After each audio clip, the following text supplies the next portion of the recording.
다음.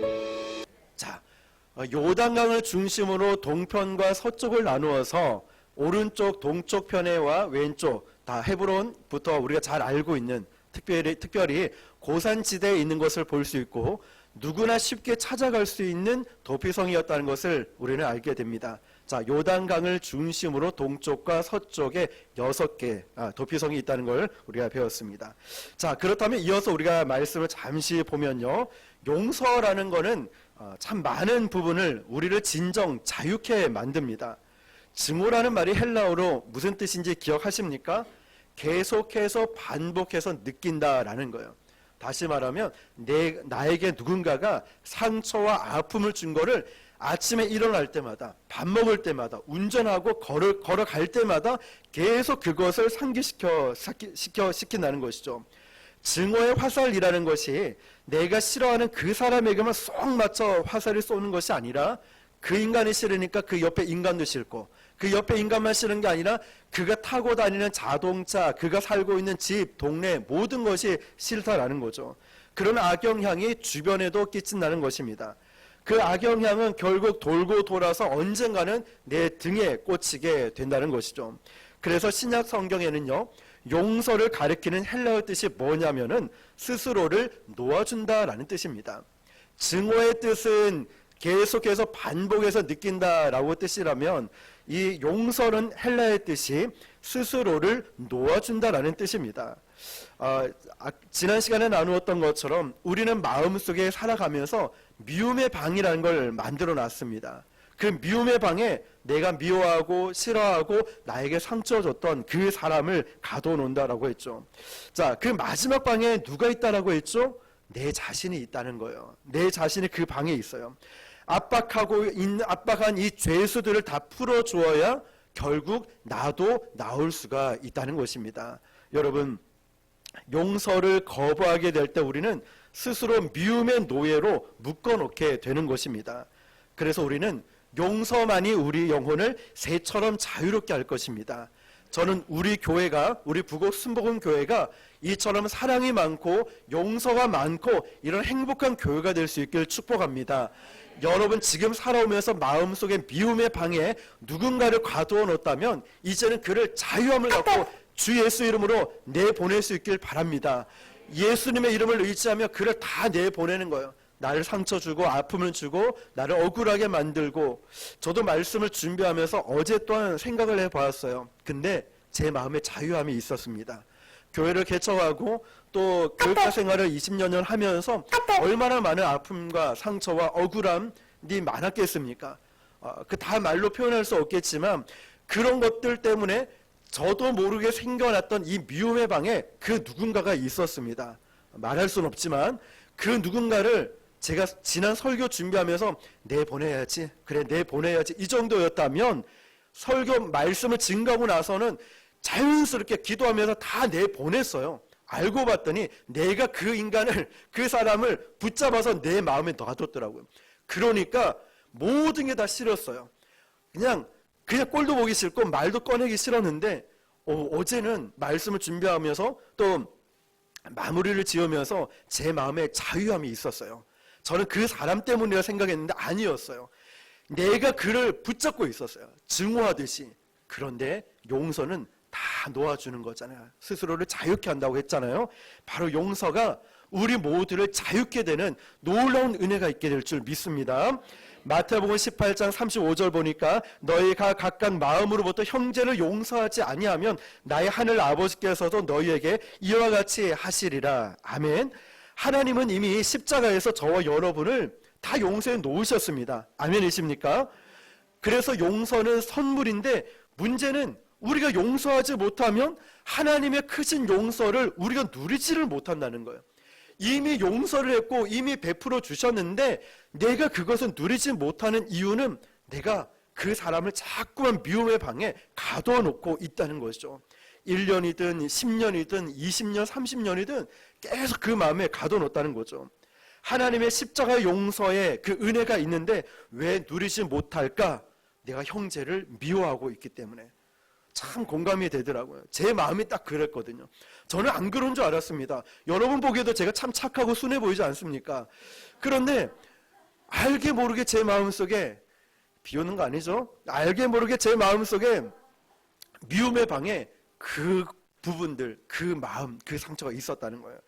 내가 왜 자유하지 못했을까? 바로 그거였어요. 아직도 제가 누군가를 미워하고 시기하고 질투하는 마음이 있었어요. 아직도 제 마음에는 나는 교회를 세워서 정말 2층을 본당으로 삼고 교회를 건축하게 돼서 보란듯이 나는 그 누군가에게 보여줘야지, 자랑해야지, 이런 불순한 마음이 있었더라고요. 저는 아닌 줄 알았어요. 저는 제가 열심히 복음 전하고 열심히 사역하고 영혼을 사랑하는 마음, 그것뿐인 줄 알았는데요, 아니었어요. 제 마음에 불순한 마음이 있었더라고요. 그 나를 힘들게 했던 그 사람에게 보여주고 자랑하고 싶고 시기 질투하는 마음이 있었더라고요. 그런데 하나님이 주신 마음은 그게 아니었어요. 이지훈이라는 사람을 창조할 때에 걸작품으로 만들고 나에게 맞는 사역과 사명을 주셨는데 저는 자꾸 그 사람과 비교를 했어요. 어떤 큰 교회, 잘난 목사님, 잘 살고 있는 그 누군가를 자꾸만 비교하고 있었더라고요. 그게 아니라는 걸 이제 확실하게 깨달았다는 거죠. 나는 나로서, 이지훈으로서, 여러분은 여러분으로서 하나님은 걸작품을 만들고 우리가 잘할 수 있는, 최고 잘할 수 있는 그 사역을 주시면서 기쁨과 행복을 누리도록 만드셨다는 사실이죠. 여러분, 우리가 용서하지 못하고 미워하고 있으면은 내가 미움의 노예가 되어버려요. 세상 마귀가 그렇게 잘 데리고 놀 수가 없어요. 왜냐? 시키지도 않아도 싸우고, 시키지 않아도 시기 질투하고, 시키지도 않아도 낙심하고 좌절하니까 말이죠. 용서는 바로 미움으로부터 자유라는 것입니다. 과거로부터 자유예요. 여러분의 상처, 여러분의 아픔, 여러분이 전진하지 못하게 만드는 그 무엇으로부터 자유가 용서로부터 시작된다는 거예요. 아무리 크루즈선이든 아무리 멋진 배가 있어도요, 닻을 바닥에 내리고 있으면 부둣가에 묶어놓으면 그 배는 절대로 나갈 수가 없어요. 절대로 망망대해로 나갈 수가 없는 거예요. 왜요? 묶여 있으니까. 과거로부터 묶여있고 상처로부터 묶여있고 누군가로부터 자꾸만 나를 묶어놓는 거예요. 증오하듯이. 그러니까 내가 은혜 받을만 하니까 또 넘어져요. 이제 예배생활 잘하고 봉사하려다 하니까 넘어져 버립니다. 나를 자꾸만 묶어놓는 거기에 묶여가지고 말이죠. 여러분, 내게 상처를 입힌 그 사람들로부터 자유하는 것이 용서라는 것입니다. 많은 경우에 우리가 용서를 주저하는 이유가 그거죠. 상대가 어떻게 나올까라는 두려움 때문이죠. 거절감, 저 역시도 마찬가지예요. 내가 용서하면 저 사람이 나를 잘 받아줄까? 아유, 저 사람이 내가 용서한다고, 저 인간이 잘못했는데 왜 내가 용서해야 돼? 이런 생각들. 난 잘못한 게 없다라고 생각하는 거죠. 그런데 여러분, 지난 시간에 말씀드렸듯이 만약 그렇다면 우리 마음도 그 사람에게 지배를 받는 거예요. 우리는 하나님의 지배를 받는 게 아니라 자꾸만 모든 결정권을 그 사람에게 뒀다라는 거죠. 내가 어쩔 수 없는 거 가지고 괴로워하면 안 됩니다. 그건 하나님께 맡기는 거예요. 그 인간의 마음이든 그 사람이든 누군가든 그건 하나님께 맡기고 내가 주님 앞에서 해야 될 부분들은 해야 되는 거죠. 주님 앞에 맡기는 거예요. 그건 하나님이 하실 일이라는 거죠. 그 사람 마음까지 내가 바뀌고 변화시킬 수 없다는 것입니다. 여러분, 이처럼 우리 용서라는 것은 이제는 내 힘으로 할 수 없다는 걸 깨달았습니다. 내가 아무리 성인 군자고 내가 아무리 믿음이 좋고 하더라도 그 사건, 그 사람만 생각나면 피가 거꾸로 솟지 않습니까? 생전 욕도 하지 않고 혈기 부리지 않았는데 그 상황이 연출되면 또 옛날처럼 돌아오지 않습니까? 그래서 우리는 내 힘이 아니라 나사렛 예수 이름으로 내 마음의 미움의 방에서 그 사람을 내보내는 겁니다. 누구 이름으로요? 예수 이름으로. 예수 이름으로 떠나가라. 난 이제 너 지긋지긋하다. 너는 나와 아무 상관이 없다. 난 더 이상 널 미워하지 않겠다. 이 방에서 좀 나가라. 그런데 참 신기하게도요, 나가라 그랬더니 생각해보니까 난 한 번도 내보낸 적이 없더라고요. 그 마음속에 그대로 있게 아예 곱씹으면서 계속 되새김질하면서 두고 봐. 내가 어떻게 너에게 하는지 두고 봐. 이런 마음이었더라고요. 그런데 나사렛 예수 이름으로 난 널 내보내겠다. 그 사건, 그 환경, 그 상처, 아픔을 내보내겠다. 이런 마음을 가지니까 제 마음이 더 이상 정죄감이 생기는 것이 아니라 이제 마음이 얼마나 자유한 줄 모릅니다. 꼭 그 사람에게 가서 말할 필요도 없다는 거죠. 여러분, 이제 저와 여러분 마음속에 이런 선포를 하길 바랍니다. 이 마음의 미움의 방에서 그를 예수 이름으로 내보내고 이제는 더 이상 그를 가둬두지 말고 나도 갇혀있지 말길 예수님의 이름으로 축복합니다. 자, 세 번째로 그렇다면 용서만이 악인의 참된 변화의 문을 열 수 있습니다. 프랑스 최고의 문인이었던 빅토르 휘고의 유명한 소설을 아실 것입니다. 몇 년 전에 영화로도 나왔죠. 레미제라블 아시죠? 그걸 아는 목사님과 함께 아침 조조 영화를 보러 갔다가 한참 졸다 왔습니다. 얼마나 긴지, 얼마나 지루한지. 그런데 내용은 이제 기억이 납니다. 레미제라블. 여러분, 배고파서 엉엉 울고 있는 이 조카들, 주려고 빵 하나를 훔쳤을 뿐인데 이 훔친 죄로 감옥에 가서 19년 동안 감옥 생활을 하게 됩니다. 얼마나 억울하겠습니까? 그는 사회에 대한 불만 그리고 증오감으로 똘똘 뭉쳐 있었어요. 내가 이제 출소하기만 해라. 근데 출소를 하고 나니까 이 19년 동안의 감옥 생활하니까 사회에 적응이 되지 않는 거예요. 갈 곳도 없죠. 헤매고 있었는데 맞아주는 것도 아무도 없던 거예요. 무려 나흘 동안 거리를 헤매다가 따뜻하게 맞이해준 주교가 있었습니다. 그는 따뜻한 음식을 주고 좋은 침대에서 잠을 잘 수 있도록 장발장을 접대해 줬습니다. 그런데 장발장이 어떻게 합니까? 은혜를 원수로 갚지 않습니까? 사죄관이 있던 은접시를 보니까 내가 감옥에서 일해서 모은 돈보다 이 은접시를 펴면 몇 배나 더 받을 수 있겠네, 이 생각이 문득 드는 거예요. 그래서 은접시를 훔치고 도망갔습니다. 얼마 가지 않아서 다시 잡혔죠. 전과자가 출소하자마자 다시 잡혔으니까 어때요? 평생 감옥 생활 또 하게 되겠죠. 경찰이 이 사람을 끌고 현장 확인하려고 사죄관으로 이제 다시 들어옵니다. 이 사람은 끌려와서 감히 주교의 얼굴을 쳐다보지도 못하는 거예요. 벌벌 떨고 있는데 이 주교가 뜻밖의 반색을 하면서 다른 말을 하죠. 정말 잘 돌아오셨습니다. 내가 은초 때까지 드리려고 했는데 왜 접시만 가져갔습니까? 그 얘기를 듣는 순간 경찰은 맥이 빠져서 돌아가 버렸고 장발장은 감히 주교의 눈을 쳐다보지도 못하고 울면서 서 있었습니다. 이때 실제로 그 은초대를 지어주면서 이렇게 얘기합니다. 당신은 절대로 이 순간을 잊어서는 안 됩니다. 너의 삶은 누군가에 의해 다시 되찾아 준 것입니다. 당신의 삶은 더 이상 당신에게 속한 것이 아니고 이제는 하나님께 속했습니다. 당신은 이제 이것들을 가지고 팔아서 정직한 사람으로 하나님의 사람으로 사십시오 했다는 거죠.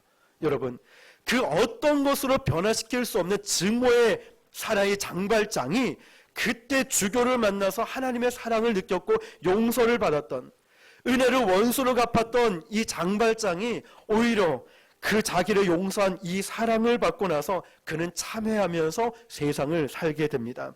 그래서 훗날에는 한 도시의 시장도 되고 많은 사람을 돕고 죽어가는 창녀가 남긴 코제트라는 아이를 키우는 그런 완전히 달라진 인생을 살게 됩니다. 여러분, 세상은 어떻습니까? 복수와 재복수 또 복수하면서 복수 생활을 하게 됩니다. 나 이걸 꼭 갚아야지, 난 증오하는 저 대상을 가만히 두지 않을 거야 등, 여러분, 이런 힘든 시간들, 이런 고통의 시간들이 계속 반복이 됩니다. 두고 봐라, 내가 너희가 어떻게 하나. 여러분, 정의라는 이름을 가지고 계속 복수를 하고 있습니다. 그러나 인간은 그렇게 정죄하고 비판하고 심판한다고 해서 바뀌는 게 아니에요. 우리 성도도 마찬가지죠. 어떤 예배생활, 기도생활, 뭐든지 간에 신앙생활을 하면서 마땅히 해야 될 부분들이 있지만 사실 그러지 못할 수도 있습니다. 근데 그걸 가지고 정죄하고 판단하고 심판해 버린다면 찔려서 예배 잘 드려야지, 아니에요. 진짜 사람을 바뀌고 변화되는 건 정죄하고 판단하는 게 아니었어요. 뭘까요? 사랑이라는 거예요. 정말 사랑이에요. 그가 이 빈자리를 채우기 위한 만남이 아니라 인간 대 인간으로 정말 그 영혼을 사랑하는 그 마음 말이에요. 여러분, 우리가 금요일에 그 3주년 기념으로 나중에도 갈 때 나눠드리겠지만 아침 이슬이 아니고 아침 햇살입니다. 아침 햇살 500ml를 이렇게 다 나눠드렸어요. 굉장히 무거웠어요. 그 몇백 병을 가지고 나눠드리는데 나눠드리고 바쁘다 보니까 여기 밑에 있는 어떤 상가에 그 사장님을 못 만났어요. 그런데 못 만나니까 그 옆에 있는 분식집 사장님, 집사님이 그러더라고요. 목사님 왔나 안 왔나 자꾸 물어봤대요. 안 왔다고 하니까 왜 안 오지? 아픈 건가? 무슨 일이 생긴 건가? 막 걱정이 되는 거예요. 제가 또 금요일에는 제자 훈련한다고 전화를 못 받으니까 열 몇 통이 어떤 분에게 전화가 온 거, 혹시나 무슨 일이 있는가. 그런데 그분들의 공통점이 뭔지 아십니까? 사랑을 받았다는 거예요. 불교 신자이고 그분은 그리고 교회랑 저희 교회와 상관없을 수 있겠죠. 그런데 차이가 뭐냐면 따뜻함을 맞이해주고 가면 뭐라도 제 손에 쥐어주려고 하는 이유가 뭐냐면 사랑을 받았기 때문에 그래요. 사랑을 받으니까 불교 달력을 옆으로 옮겨버리고 저희 교회 달력을 붙여놓는 거예요. 사랑을 받으니까 자기가 불교 신자고 오빠고 스님이고 뭐 이거 상관이 없어요. 목사님 교회 괜찮냐고. 뭘까요? 사랑이라는 거예요. 저는 우리 교회가 이런 사랑이 많았으면 좋겠어요. 하루아침에 되지는 않겠죠. 그렇지만 서로 배려하고 이해하면서 사랑으로 똘똘 뭉친 우리 교회 말입니다. 오직 하나님의 사랑에 근거한 용서만이 장발장을 변화시킬 수 있었고 저와 여러분을 변화시킬 수 있습니다. 그리고 네 번째, 용서할 때 우리는 비로소 하나님 아버지의 마음을 깨닫게 됩니다. 용서할 때 말이죠. 여러분, 우리가 언제 십자가를 이해할 수 있을까요? 남을 한번 용서하려고 시작할 때 그 십자가의 사랑이 깨달아집니다. 오늘 찬양 불렀던 것처럼 마음에 분노 가득할 때 그 친구를 용서했나요? 나를 억울하고 힘들게 만드는 그 사람을 용서했나요? 라는 질문이죠. 나의 앞길 막는 친구 용서했나요? 마음이 답답하고 갑갑하고 힘든데 오히려 불난 집에 기름을 붓듯이 그런 친구를 용서했나요? 여러분, 저도 목사로서 아까 말씀드렸듯이 정말 힘든 부분들이 있었는데 이 말씀을 선포하고 기도하고 내 힘이 아니라 하나님을 의지하면서 주님, 제가 이제는 그분을 그런 일들을 다 내보내겠습니다. 근데 저는 참 어리석었던 것 같아요. 왜 그동안 이런 생각을 하지 못했을까? 저는 저를 대변하려고 그랬고 제 편을 만들려고 그랬어요. 제가 사역을 하면서 힘든 그 과정들이 있었어요. 그런데 나는 의롭다, 욥처럼 나는 괜찮은데 이분은 문제다 이러면서 막 주변에 자꾸 떠벌리면서 내 사람, 내 편을 만들려고, 나는 의롭다, 난 잘못한 게 없다 이랬던 것 같아요. 조금이라도 빨리 제가 이 말씀을 깨달았다면 정말 그런 어리석은 일을 하지 않았을 텐데 제 편을 만들려고 막 그랬어요. 나는 잘못 없다고. 그런데 오히려 그게 곱씹으면서 되새김질 하듯이 제 마음에 상처를 만들고 미움의 방에 그 사람의 환경을 다 가둬두고 있었더라고요. 근데 다 내보냈어요. 예수 이름을 다 내보내니까 이제는 용서가 예전 같으면 정말 물론 앞으로도 이런 숙제로 남겠지만 예전엔 치를 떨면서 난 절대로 용서 못해 이랬다면 이제는 예수님의 십자가를 기억하면서 그를 내보내고 그를 용서하는 힘이 생기더라고요. 잘 생각해 보십시오. 우리에게 상처를 주는 건 누굽니까? 가까운 친구 아닙니까? 가까운 가족이에요. 내 옆에 있는 사람이에요. 북한의 김정은이 여러분에게 와서 상처와 아픔을 줍니까? 미국에 있는 대통령이 와가지고 여러분, 중국이든 누구든 와가지고 여러분에게 상처를 주고 낙심하고 교회 가지 마 이렇게 얘기합니까? 안 그러잖아요. 여러분의 잠못 이루게 만드는 사람이 나와 상관없는 그 누군가입니까? 아니잖아요. 잘 생각해보면 내 가족이에요. 내 친구이고 내가 신뢰를 저버리고 정주고 사랑주고 마음도 좋지만 이제는 남이 되어 떠나갔던 그 사람이 나랑 가까이 있는 그 누군가 아닙니까? 때로는 거짓 소문을 퍼뜨렸던 사람. 근데 그 인간들이 뻔뻔하게 잘 살아. 그렇게 나를 힘들게 만들었던 그 사람이 나보다 더 잘 살고 잘 되는 모습 보면 어떻습니까? 용서가 됩니까? 안 되죠. 저도 안 되죠. 용서할 수 없는 사람을 용서해야 된다고 느끼는 그 고통 어떨까요? 그것이 바로 우리를 용서했던 예수님의 고통이었어요. 십자가에서 아무 죄도 없으신 예수님이 오히려 더 정죄하고 판단하고 있는 로마 병정들, 서기관들, 바리새인들이 네가 정녕 하나님의 아들이거든 하면 내려와봐 조롱하고 있던 예수님의 옷을 다 벗기면서 못을 받고 있던, 조롱하고 있던 그 로마 병정들을 보십시오. 서기관들, 바리새인들 말이에요. 그런데 예수님은 어떻게 하셨어요? 저들이 하는 것을 알지 못합니다. 용서하잖아요. 여러분, 예수님의 그 사랑, 저와 여러분이 만약에 그 죄를 가지고 다 노출시켜 버린다면 여기 앉아있을 사람은 저부터가 없을 거예요. 저부터 민망하고 저부터가 부끄러워서 도망갈걸요. 그런데 우리 주님은 어때요? 그걸 다 용서하시잖아요. 다 용서하시잖아요. 그 주님은 그 고통을 아시면서도 저와 여러분을 사랑하시기 때문에 용서하셨다는 거예요. 그래서 여러분, 용서는 사람의 얼굴을 보고 하는 것이 아니라 십자가를 바라보고 하는 거예요. 용서는 그 인간, 그 사건, 그 상처, 그 환경을 바라보고 내가 뭐 치를 떨고 용서하는, 억지로 하는 것이 아니라 예수님의 십자가를 바라보며 용서하는 것입니다. 용서는 곧 죽겠다는 의지와 같다는 말이 있습니다. 왜냐하면 용서는 내 힘으로 되지가 않아요. 이게 거의 불가능하다 이렇게 느껴져요. 난 평생 이거를 붙들고 저 인간, 그 상처를 줬던 사람들, 여러분 이걸 꼭 붙들고 나는 죽을 때까지는 복수할 거야, 이런 마음. 아니 복수까지는 아니더라도 두 번 다시는 보지 않을 거야. 여러 가지 아픔, 상처들. 그래서 우리는 하나님의 능력을 의지할 수밖에 없어요. 하나님, 십자가 은혜가 아니고서는 저는 할 수가 없습니다. 아니 인간적으로 상식적으로 생각해 보십시오. 어떻게 저걸 이해가 됩니까? 어떻게 용서가 됩니까? 안 되죠. 안 됩니다. 그것도 가장 가까이에서 내 옆에 있는 내 친구, 내 가족, 내 주변에 있는 사람들이 나에게 등을 돌리고 배신하는 그 사람들. 그래서 은혜의 크기와 넓이와 높이가 얼마나 될까? 그 십자가를 깨달을 때 하나님이 나를 결코 쉽게 용서한 것이 아니라는 걸 깨닫게 될 때 우리는 그 십자가의 은혜에 잠긴 사람만이 용서할 수 있다는 거예요. 여러분, 하나님께서 저와 여러분을 용서하신 게 쉬운 일일까요? 예수님을 십자가에서 죽게 만든 그 사건, 그것이 과연 쉬운 일일까요? 저는 물론 아들이 3명이지만 한 아들이라도 누군가를 주거나 아니면 십자가에 못 박게 만들거나 아니면 어떤 힘든 상황에 만들 때 차라리 제가 대신하고 싶지 아들 한 아들도 주고 싶은 마음이 전혀 없어요. 근데 우리 하나님은 저와 여러분을 구원하시고 죄를 용서하시기 위해서 십자가에 못 박게 만드셨던 그 사랑 말이에요. 그 넓이와 높이와 깊이를 어찌 이해할 수 있겠습니까? 그런데 여러분, 바로 용서는 그거예요. 용서는 십자가의 그 놀라운 사랑을 깨달은, 내가 용서받은 게 바로 이렇게 용서를 받았구나, 이걸 깨달은 사람은 힘들지만 어렵지만 주님의 십자가를 바라보며 용서에 손을 내밀 수가 있다는 것입니다.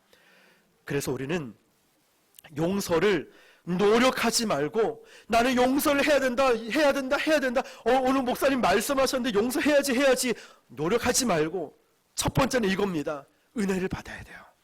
은혜를 받으면, 십자가의 은혜를 생각하고 은혜를 받으면 그 다음에 용서할 수 있는 힘이 생기는 거예요. 여러분, 어느 순간에 나도 모르게 용서하게 되는 거예요. 어느 순간에 나도 모르게 그에게 손을 내밀게 돼요. 어느 순간에 나도 모르게 그를 품어주고 기도하게 되는 거예요. 마치 한나의 기도처럼. 우리가 사무엘상 배우잖아요. 하나님, 분인 나 때문에 억울합니다. 아들을 주십시오 라고 기도했는데 나중에 하나님의 뜻을 깨닫고 삭도를 대지 않고 나시를 눈으로 키울 때니 하나님, 저에게 아들을 주십시오. 이게 하나님의 뜻이었거든요. 사사시대. 우리의 기도가 이거예요. 그를 용서하려고 막 노력하고 이게 아니에요. 하나님, 저에게 십자가의 사랑을 깨닫게 해주십시오. 십자가의 은혜를 깨닫게 해주십시오. 그 깨닫는 순간에 나도 모르게 용서의 손을 내밀고 있는 내 자신을 보고 깜짝 놀라게 됩니다. 이것이 하나님의 사랑이구나. 그래서 하나님께서는 약속의 땅 가나안 땅의 곳곳에 동쪽에 3군데, 서쪽에 3군데, 누구나 하루길이면 갈 수 있는, 누구나 말만 하면 알 수 있는 도피성을 둔 것입니다. 그리고 12지파에게 땅을 분배하는 일을 마치자마자 모든 백성에게 가장 먼저 전달된 명령이 도피성 제도를 실행하라는 거예요. 그만큼 하나님의 약속의 땅이 앞으로 경영되는 데 있어서 이 도피성의 존재는 굉장히 중요했기 때문입니다. 세상과 하나님 나라가 차별화되는 가장 확실한 모습 중에 하나가 뭐냐면 바로 여기에 있는 죄인을 위한 은혜의 공간이었던 도피성이 있었다는 것입니다.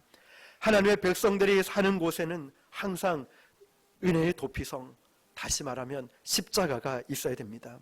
십자가는 멀리 있는 것이 아니라 바로 우리의 삶 속에 있는 거예요. 도피성도 멀리 있는 것이 아니라 하루길이면 누구나 말하면 갈 수 있고 알 수 있는 곳에 위치해 있었던 것처럼, 어려운 첩첩산 중에 있는 것이 아니라 길도 1년에 한 번씩 닦았기 때문에 이정표도 있었기 때문에 누구나 알고 찾을 수 있는 곳에 있었던 것처럼, 여러분 십자가도 멀리 있는 것이 아니라 우리의 삶에 있는 거예요. 언제든지 찾아갈 수 있고 언제든지 바라볼 수 있는 거 말이죠. 그래서 구약 성경에 보면 하나님은 우리의 피난처시다 고백을 하죠. 그런 말씀이 곳곳에 나옵니다. 이 피난처, 우리가 하나님은 우리의 피난처, 이런 말할 때는 굉장히 좋은 의미 같아 보이지만 이 피난처는요, 난민들이 가는 곳이에요. 아무도 받아주지 않는 사람들이 가는 곳이에요.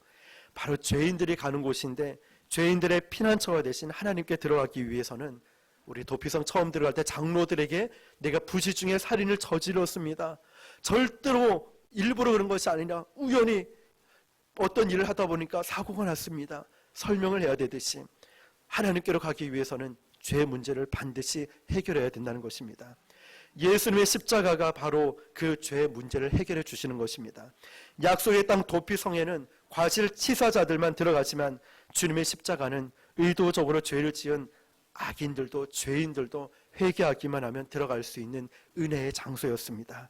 그 예수님의 사랑을 체험한 사람들은 이제 그 십자가 사랑을 자기 삶 안에도 곳곳에 심어놓고 살아가야 됩니다. 예수님의 사랑, 십자가의 사랑이 내 마음속에 있는 거예요. 그래서 누군가가 나에게 말해도, 누군가가 나를 힘들게 해도 은혜의 바다 가운데 하나님의 사랑으로 용서할 수 있는 마음 말이죠. 조급해할 필요가 없어요. 두려워할 필요도 없어요. 여러분, 내 안에 은혜 받으면, 내 안에 하나님의 사랑이 있다면 우리는 용서하고 여유를 가지면서 그를 품을 수 있는 은혜 가운데 거하게 될 줄 믿습니다. 그래서 여러분 기억하십시오. 이제 여러분 가슴 속에 은혜의 도피성을 만드십시오. 미움의 방을 다 내버려 버리세요. 모두 다 내보내고 마지막에 나도 나가면서 이제 미움의 방을 없애버리고 그 자리에 은혜의 도피성을 만드시길 바랍니다. 은혜의 도피성에 가장 먼저 은혜를 누려야 될 사람은 나 자신이라는 거예요. 나.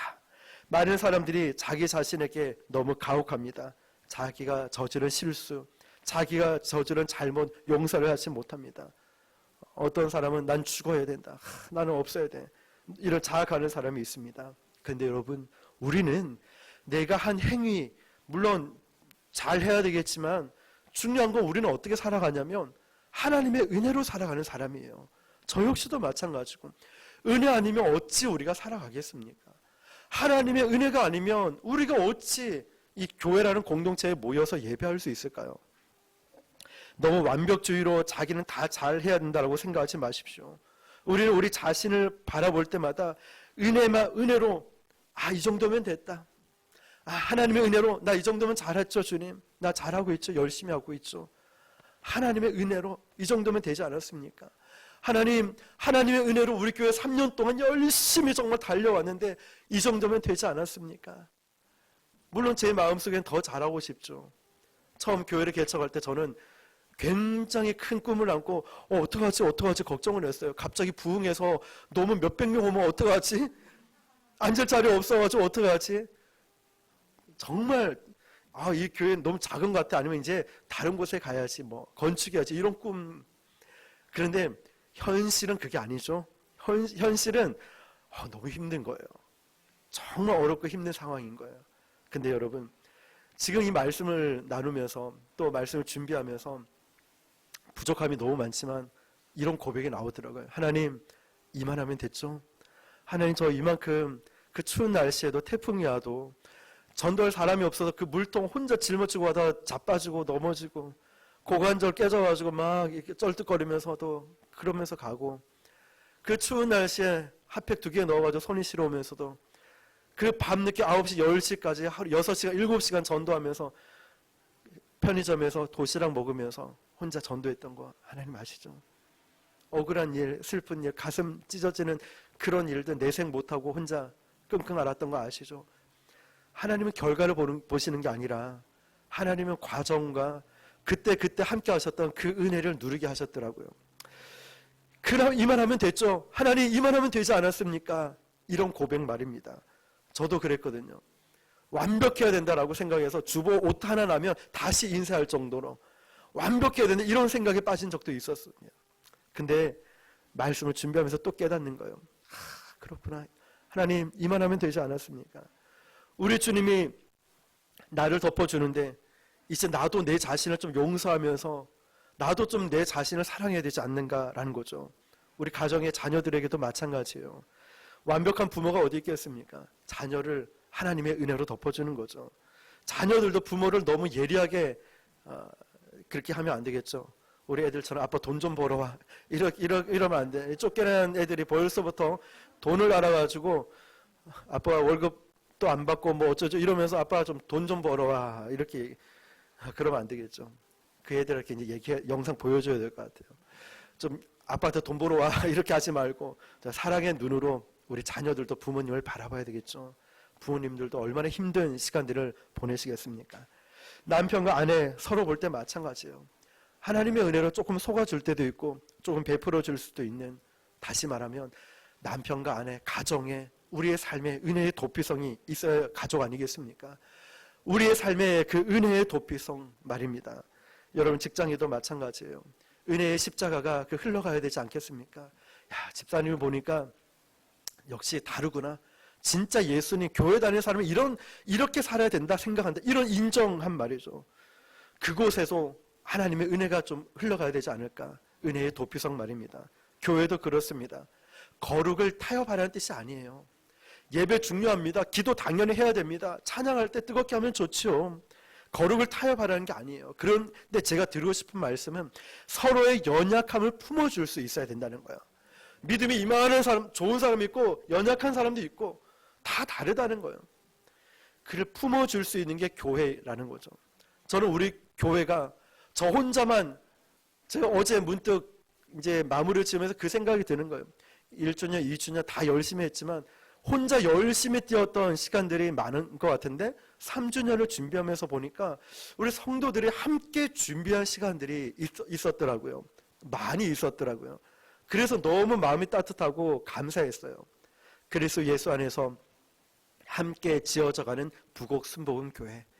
이 목사가 주인이 아닌 예수님이 머리 되시고 주인이시고 우리가 함께 교회를 지어간다는 사실 말입니다.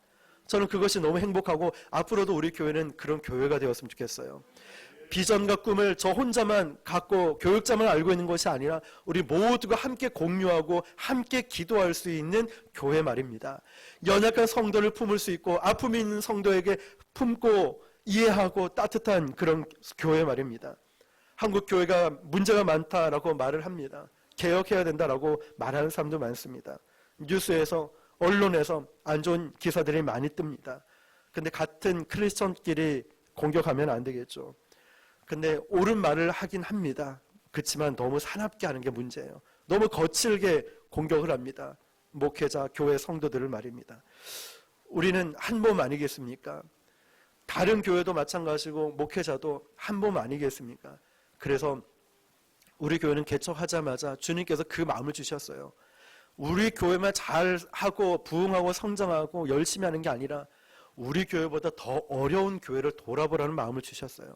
그래서 우리가 개척교회를 섬기는 프로젝트를 한 달에 한 번씩 합니다. 전도 용품 지원, 또 어떤 교회는 월세 많지는 않지만 꾸준하게 월세 지원을 하고 병원비가 없으면 병원비, 생활비가 없으면 생활비, 많지는 않지만 그렇게 힘을 실어 드립니다. 한 달에 한 번씩.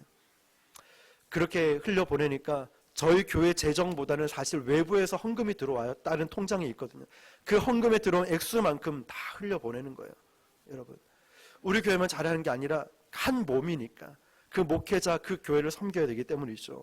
여러분, 그렇게 따뜻한 교회가 될 때 지역 주민들에게 인정받는 교회, 어딜 가도 부곡 순복음교회는 정말 따뜻한 교회야. 그 교회 한번 가고 싶다라는 그런 말이죠. 교회의 길은 세상이 없는 이 용서와 사랑이 흐르는, 은혜가 흐르는 곳이 되어야 되는 줄 믿습니다. 사람들이, 우리 성도들도 세상에 얼마나 바쁘게 지냈습니까? 적어도 교회 와서는 숨 쉴 수가 있어야 되지 않을까요? 교회 안에 그 십자가의 그 은혜가 있어야 되지 않겠습니까?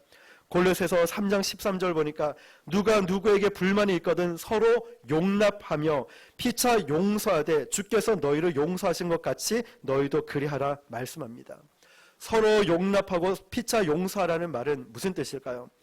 우리는 100% 어쩌면 우리가 피해자라고 생각하고 있지만 하나님 보시기에는 반은 맞고 반은 그렇지 않다. 반은 피해자고 반은 가해자일 수 있다라고 하는 거예요. 그래서 우리 모두가 서로 용서하고 용서를 받아야 되는 불완전한 존재라는 거예요. 주께서 너희를 용서하신 것 같이. 무슨 말일까요? 너희는 용서할 힘이 없으니까 십자가의 은혜를 받으라는 거예요. 주께서 너희를 용서하신 것 같이 너희는 용서할 힘이 없으니까 십자가의 은혜를 받으라는 거죠. 주님의 은혜를 붙잡고 용서하라는 말씀인 거예요. 여러분, 용서할 수 있는 건 힘이 있어야 되죠. 그 힘은 어디서 나온다고요? 십자가에서 나온다는 거예요. 정말 그래야 되는 줄 알면서도 저부터도 잘 되지 않았지만 이제 오늘 이 말씀을 붙들고 저도 실천에 옮기려 하고 또 마음속에 있는 걸 다 내보내려 합니다. 그래서 용서는 어려운 게 아니라 불가능하다라고 했죠. 그런데 할 수 있는 비결은 십자가 보혈의 은혜에 잠긴 사람들은 할 수 있다는 거예요. 예전에 어떤 간증을 하나 들었습니다. 그 간증을 보니까 어떤 한 착한 집사님이 목사님을 울면서 찾아온 거예요. 그러면서 상담을 했는데 이 집사님의 남편은 이 목사님도 너무너무 잘 알고 계신 거예요. 정말 나쁜 남편이었어요. 술 취하고 도박에 빠지면서 술만 먹고 오면 아내를 발로 차고 막 폭력을 행사했고 툭하면 이 돈을 막 돈을 달라 해서 안 주면 핍박을 했던 사람이죠. 그 집안 사정을 너무 잘 아니까 이 목사님은 조언을 해줄 수가 없다는 거예요. 그런데 그 집사님이 이렇게 말했다는 거예요. 목사님, 잘못하기는 그놈이 그 인간이 잘못했는데 기도하면 할수록 예수님은 나보고 용서하라고 합니다. 이런 말을 했다는 거예요. 이 목사님도 너무나 그 심정을 잘 이해하기 때문에 뭐라 못하고 그냥 그 집사님에게 같이 간절히 울면서 기도하고 이렇게 말했답니다. 그래요, 집사님. 그건 집사님이나 제가 먼저 십자가의 은혜에 잠겼기 때문 아니겠습니까?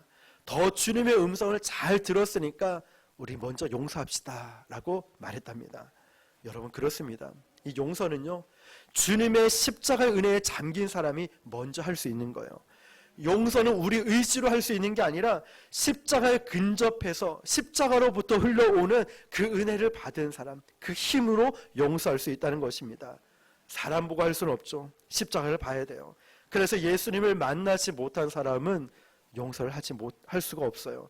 그러나 하나님의 그 용서, 십자가의 은혜를 체험한 사람은 나의 앞길을 막는 친구를 용서할 수 있습니다. 그 엄청난 정복 전쟁을 치르고 그 수많은 위기를 다 극복하고 나서 여호수아에게 주신 마무리 작업, 약속의 땅을 경영하는 마침표 경영 철학은 바로 은혜의 도피성을 곳곳에 만들라고 했습니다. 저는 우리 교회에 그 바로 은혜의 도피성이 되고 또 여러분 곳곳에 인생 가운데 삶 가운데 은혜의 도피성이 있기를 축복합니다. 젖과 꿀이 흐르는 물질적으로 풍성한 땅이라서 약속의 땅이 아니라 하나님의 은혜가 흐르기 때문에 그것이 바로 약속의 땅인 것입니다. 여러분 마음속에 예수님의 그 용서가 흐르는 은혜의 도피성이 있길 바랍니다. 본의 아니게 잘못하고 실수한 사람이 다시 와서 여러분을 만나면 하나님을 만날 수 있고 다시 시작할 수 있는 그런 은혜의 통로 말입니다. 오늘 저와 여러분들이 다시 한 번 더 예수님의 십자가의 그 은혜를 기억하면서 우리 부곡 순복음교회가 창립 3주년을 맞이하는 이때에 그 은혜의 도피성이 되고 그 은혜를 흘려보내고 또 여러분 용서하면서 우리가 먼저 새롭게 변화받는 그 십자가의 은혜를 흘려보내는 그런 믿음의 은혜의 통로가 될 수 있기를 주님의 이름으로 축원합니다. 기도하겠습니다.